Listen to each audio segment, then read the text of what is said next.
കൃഷിയിൽ വിജയ തുടർച്ചയുമായി കോട്ടച്ചേരി ബാങ്ക് ജൈവ പച്ചക്കറി കൃഷിയുടെ വിളവെടുപ്പ് നടന്നു. ജില്ലാ കൃഷി ഡെപ്യൂട്ടി ഡയറക്ടർ DL സുമ വിളവെടുപ്പ് ഉദ്ഘാടനം ചെയ്തു. സഹകരണ മേഖലയോടൊപ്പം നിരവധി ജനകീയ പ്രവർത്തനങ്ങൾ ഏറ്റെടുത്ത് നടത്തുന്ന സംസ്ഥാനത്തെ തന്നെ ഏറ്റവും മികച്ച സഹകരണ സ്ഥാപനങ്ങളിലൊന്നായ കോട്ടച്ചേരി സർവീസ് സഹകരണ ബാങ്ക് സംസ്ഥാന സർക്കാരിന്റെ പച്ചക്കറി വികസന പദ്ധതിയുടെ ഭാഗമായി അജാനൂർ പഞ്ചായത്ത് കൃഷിഭവനുമായി ചേർന്ന പച്ചക്കറി ഉൽപാദനം എന്ന സന്ദേശം പൊതുജനങ്ങളിൽ എത്തിക്കുന്നതിന്റെ ഭാഗമായി വേലാശ്വരം തരിശ് സ്ഥലത്ത് നടത്തിയ ജൈവ പച്ചക്കറി കൃഷിയുടെ വിളവെടുപ്പ് നടന്നു. 3 മാസങ്ങൾക്ക് മുൻപ് ബാങ്ക് ഭരണസമിതിയും ജീവനക്കാരും നാട്ടുകാരും ചേർന്നാണ് കൃഷി ആരംഭിച്ചത്. കയ്പ, പയർ, പച്ചമുളക് തുടങ്ങിയ കൃഷികളാണ് തികച്ചും ജൈവികമായ രീതിയിൽ കൃഷി നടത്തിയത്.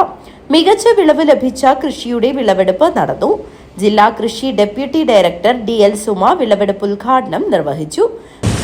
വിഷരഹിതമായ പച്ചക്കറി ഉൽപ്പാദിപ്പിക്കുന്നതിനും ജനങ്ങളുടെ ആരോഗ്യ സംരക്ഷണം ഉറപ്പുവരുത്തുന്നതിനുമായിട്ടാണ് ഇത്തരത്തിലുള്ള പദ്ധതികൾ ഏറ്റെടുത്ത് നടപ്പിലാക്കുന്നത്. ഈ വർഷത്തെ പ്രത്യേകത എന്ന് പറയുന്നത് പച്ചക്കറി ഉൽപാദന യജ്ഞമാണ്. ആ യജ്ഞത്തിലൂടെ നമ്മൾ സാധിക്കുന്ന എല്ലാ സ്ഥലങ്ങളിലും, അതായത് സ്ഥാപനങ്ങളിലായാലും സ്കൂളുകളിലായാലും കർഷകരുടെ കൃഷിയിടങ്ങളിലായാലും പൊതു സ്ഥലങ്ങളിലായാലും എല്ലാ സ്ഥലങ്ങളിലും പച്ചക്കറി കൃഷി ചെയ്തുകൊണ്ട് ആരോഗ്യ സംരക്ഷണം ഉറപ്പുവരുത്തുക എന്നുള്ളതാണ്.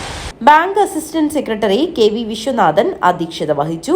അജാനൂർ പഞ്ചായത്ത് കൃഷി ഓഫീസർ സന്തോഷ് കുമാർ ചാലിൽ, കൃഷി അസിസ്റ്റന്റ് മൃദുല മധുസൂദനൻ, ബാങ്ക് ഭരണസമിതി അംഗങ്ങളായ AK ഗോപാലൻ, സ്ഥലം ഉടമയും ബാങ്ക് മെമ്പറുമായ ബാലകൃഷ്ണൻ എന്നിവർ സംസാരിച്ചു. ബാങ്ക് സെക്രട്ടറി VV ലേഖ സ്വാഗതവും AK ലക്ഷ്മണൻ നന്ദിയും പറഞ്ഞു. News bureau, Kanhangad.